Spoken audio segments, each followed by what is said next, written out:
Rebecca Hartman is a lifelong Richmond, Indiana resident, spent most of her career as a dental assistant, and now serves food to hungry Earlham students.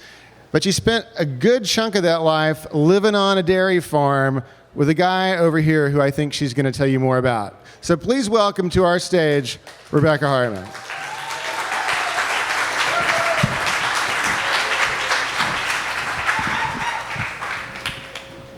The theme tonight is comebacks. Could someone Google comebacks for me here in the audience? Oh, hey, it says Jay Hartman. Jay Hartman? Oh my goodness. Okay, I'm going to tell you a little bit about that. It's September 2010. It's September 2010. I receive a phone call. It's my husband, Jay. He's at the hospital. He says, the doctor sent me to the hospital. I have a heart arrhythmia, and they want me admitted. So I go to the hospital. They try a couple meds. Nothing works. Then the doctor suggests cardioverting Jay's heart to get it in rhythm. Cardioverting is shocking the heart. So we did. Everything seemed fine. His heart rate came down. His blood pressure was good. Everything was fine. The doctor suggested that Jay stay the weekend for observation. So we did. Sunday morning, I receive a call. It's the nurse. She says, Jay is staring at the ceiling. He cannot move and he cannot talk. I think he had a stroke, and we need you to come to the hospital. So I remember very distinctly, as we're going to the hospital down Chester Boulevard, we live close, looking over at my daughter Sarah that was driving and saying, our lives have changed forever. We get to the hospital, and it's very hard for me to go into the room where Jay is, because I knew once I enter the room and see him, I know it will be true. So finally I found the courage to go in. There was Jay, laying there motionless, staring at the ceiling. He cannot move and he cannot talk. And as I look at him, my life just went before my eyes. And I couldn't help but think about the dairy farmer he was, how he milked 130 cows. He farmed 1,000 acres, and every day was the same, 365. Jay was in the milking pit. I couldn't help but think that how he wrestled a calf when it was first born to make sure that it was nourished by its mother. I couldn't help but think about when he would go out and plow in the spring to get the ground ready for the seed to plant, and then do that all night, clear into the evening, and then the next morning get up and milk those cows. I couldn't help but think about him combining in the fall, bringing in the crop till wee hours of the morning, and then the next morning getting up and milking those cows. So our oldest daughter, Andrea, strongly suggested that we get Jay out of the hospital and get him to a bigger hospital where maybe they could help him better. So we had him transferred to Methodist Hospital in Indianapolis by 7 o'clock that evening.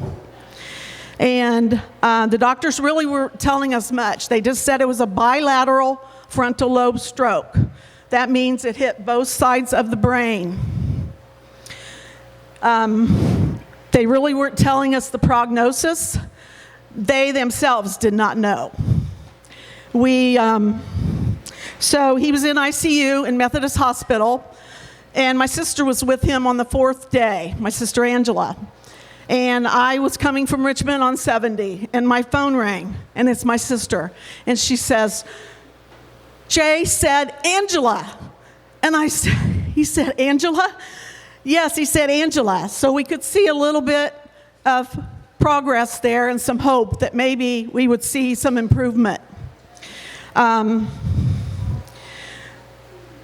He had some physical therapy, occupational therapy, speech therapy, physical therapy, very intense.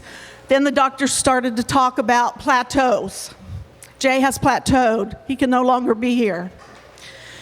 So then we went to a rehab hospital. Very intense therapy there, 4 to 6 hours a day, very tiring. Jay was starting to move his arm, and we had to feed him at first. He could not move any extremity.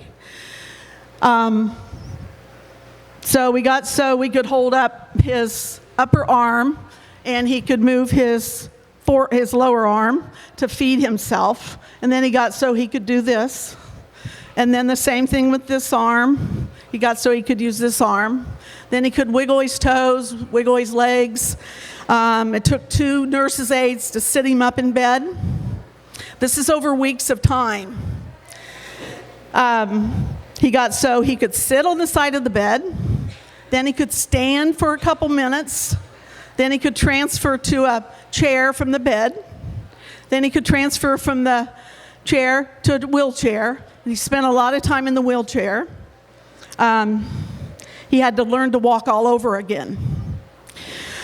Then the word plateau came up again. The doctors thought that he had plateaued. I said, I don't see any plateau. And they said, well, I'm sorry, he's no longer should be here. You need to take him to a nursing home. So off to a nursing home we go here in town. The physical therapy still began. Jay was still improving. They told us the first 6 months you would see the biggest improvement, and then after that, you wouldn't see as much. So we really didn't know from week to week where this was going. Then the word plateau came up again. The doctor said that he is where he is. He probably won't get any better. It's time to take him home. So off to home we go.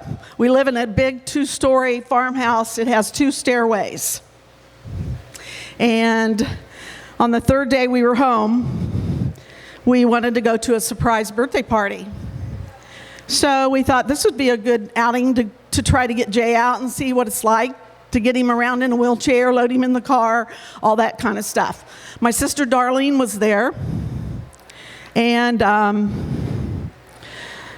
she was watching him. I remember so distinctly that Jay was in a wheelchair sitting between the living room and the dining room in his wheelchair.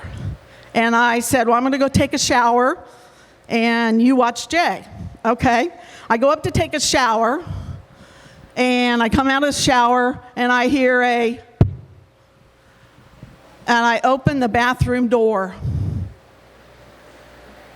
There's Jay at the top of the back stairway in our farmhouse. He had climbed 13 steps by himself. And I said, what are you doing? And my sister heard me, and she says, Becky, where's Jay? And I said, he's up here. And she says, what's he doing up there? And I said, I don't know, you tell me, you're supposed to be watching him. So needless to say, he wasn't hurt. I'm not the same. But anyway, I asked him later, I said, what were you doing? He said, I've been trying to think about getting up those steps ever since I came home. As time went on, he got more and more mobile. So he would venture outside. And we were on the farm. And one day he wasn't in the house. And I thought, where is Jay at? So I go looking. I go out the back patio, and there he is. He has a ladder. And he's on the 2nd rung. And I am like, what are you doing? And he says, I'm going to clean the gutters. I said, no, you're not. Not today, you're not. So he got down off the ladder, which surprised me. And I took the ladder, and I walked over, and I threw it over the fence. I went in the house. I'm mad. I realized Jay's not behind me. Where's Jay? I went looking. He's outside. He has the 2nd ladder, and he's on that ladder. And I am like, are you trying to kill yourself or what? Come on, Jay, we've come so far. Please don't do this. Don't go backwards. We've come so far. And so he got down. I walked over. I took that ladder. I walked over to the fence. I threw it over the fence. I go in the house. I'm madder than a wet hen now. I am so mad. I can't believe you're doing this. You're going to ruin everything we've worked for, you know. So I realized he's not behind me again. So I go looking. I go out on the patio. There he is. He has the first ladder back, and he's on that ladder. I threw up my hands and I said, kill yourself. I really don't care. So this shows Jay's tenacity, his willing to get better. He never complained. He never wavered.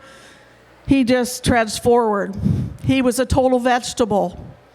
Could I get somebody to Google plateaus? Not you, buddy. Not Jay Hartman. The last visit to the doctor, his cholesterol was good. His blood pressure was good. His liver was good. And everything's good. Jay and I were talking one day, and he told me, he said, I cheated death 3 times. And I said, you cheated death 3 times? He says, yes. My bilateral frontal lobe stroke, my liver and kidney failure, which I haven't even gotten into because that would be that's a whole nother storytelling night. And then there's Woodstock. So this is my husband, Jay, the miracle comeback man.